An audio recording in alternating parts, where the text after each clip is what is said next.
Erin Loechner built a fan base of 1 million women worldwide and earned the title the nicest girl online, all before she was 30. So why did she choose to turn away from her fast and furious lifestyle at the very peak of her fame? Well, take a look. Do-it-yourself guru Erin Loechner has been blogging for over a decade. As founder of the popular blog Designed for Mankind, she's traveled all over the world, gained over 1 million fans, and even starred in a 2-season web show on HGTV.com. But her success hasn't come without hardship. Keeping up with the demands of her family, career, and readers often caused stress and, at times, anxiety attacks. Erin learned that the key to a peaceful life is finding balance. In her book, Chasing Slow, she shares what led her to a restful mindset and a whole new lifestyle. Please welcome to the 700 Club, Erin Loechner. It's great to have you here. Thank you for having me, Terry. You started out blogging without any intention that it would become what it did. What would initiate that in your life? You know, I've always been a writer, so it just was really a natural outlet. And just at one of my jobs, I was doing some art directing, and I needed to catalog some inspiration. And blogging seemed like a really great outlet. And the community of blogging is so close and tight-knit and amazing. And I just kind of fell in love. It was very accidental.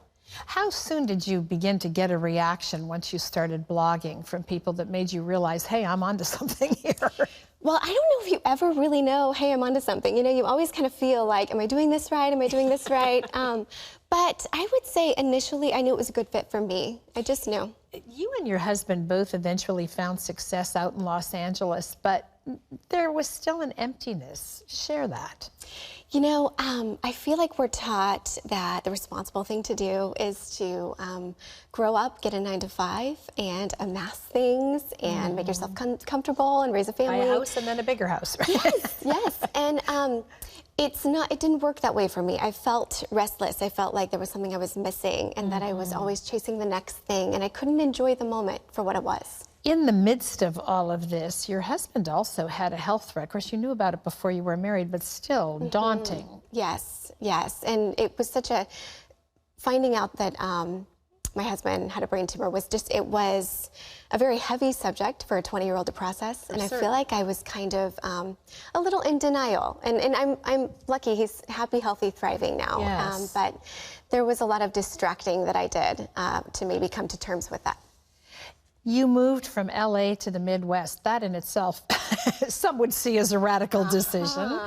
What happened then? How did things improve? Did they stay the same? Did they become what you wanted them to be? You know, I started having panic attacks. And it's funny, I remember visiting a doctor and he said, Erin, you know, you moved across the country, you just graduated college, you think your husband might be dying. You should be having panic attacks. There's a little anxiety there. Yeah, yes. So it was really great for him to normalize that for me, to know there wasn't something, I was doing something wrong. I wasn't necessarily broken.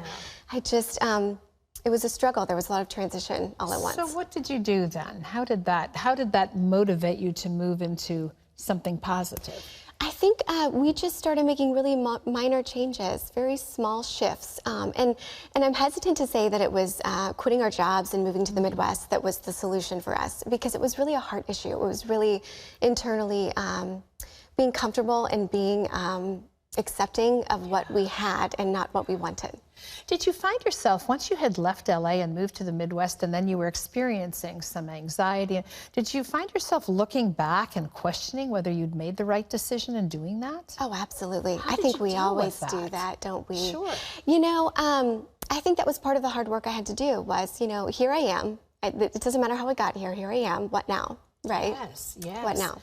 So today's world, I think, is just so fast-paced in every way. Not just jobs and not just that whole track of thinking that I need to be moving forward and progressing to more and more and more and more and more. Even just learning to be quiet, just having time to ourselves, granting ourselves the freedom for that in the midst of the fray has been something you have specifically worked at. How have you gotten there from here? You know, it's funny, as a blogger, my job is to be online 24/7. The internet doesn't have a closed door sign. So for me, I've had to really carve out that space and look at what priorities are important to me. Family's huge. I'm a mother of two. So when I'm with my kids, being present with them, eye contact, you know, not being on my phone, putting my phone away. You have to consciously choose that, don't you, in today's world? You do, but it's a great choice. Yeah, it is a great choice. Here you are as a blogger using technology, and yet I think of how technology often uses us as much, if not more, than we use it. What boundaries have you set for yourself in your own relationships and life? You know, I'm a big compartmentalizer, so I like to kind of sneak out of the house, go to a coffee shop and work. My work stays there, and then when I'm home, I'm home. There's no email, there's no phone. I mean, it's there, but it's not there. The title of your book is Chasing Slow. You feel the push-pull of that just in the title. Tension. Talk about that. Well, I feel like I kept thinking, so the fast life isn't working for me. I'm going to try the slow life, and then I'll be happy, right? But what happened was chasing slow is still a chase. You know, you're still, if you're constantly putting a measurement on your life, if you're constantly trying to make it a metric for something, there's no happiness in that. Yeah. You know, it's acceptance. Talk about your faith. Has that played a role in getting, excuse me, to what you were just talking about? Because it seems to me like part of that exhale and that rest comes from understanding I have value. I'm loved. I'm created by someone with purpose. Yes, I don't need to strive to please people and to be perfect, and I don't need to be the perfect wife and the perfect mother. I am loved unconditionally, and that is, I still cannot wrap my head around that, to be honest. It's so tricky, but I was raised in church, and I'm so grateful for my faith. You mentioned that you're a young mom now. You've got 2 children, and that in and of itself is another journey altogether. Did you have to, like, once again, look for fresh concepts and ideas on how to bring that life to the pace you wanted it to have? Oh my gosh, yes. Well, I feel like part of mothering was learning how to fail for me. You know, I'm never going to get it right. Sister. So there was a lot of learning and relearning and being comfortable with the lessons that failure teaches you. Yeah. Where's your husband's health at now? How are things? He's healthy. He's happy. God. I know. He's 35, I want to say. Yeah. Somewhere in there, something like that. Yes, but yeah, far exceeding our expectations, and I'm so grateful. So when you look at your life, Erin, what are your goals? What are your dreams? What's your vision for what you want to do? I'm not saying that like, are you climbing the ladder? I'm just curious to know what God's placed in your heart. I think right now being comfortable with being uncomfortable has been really a main theme in my life. And you know, yes, isn't it? just kind of bending into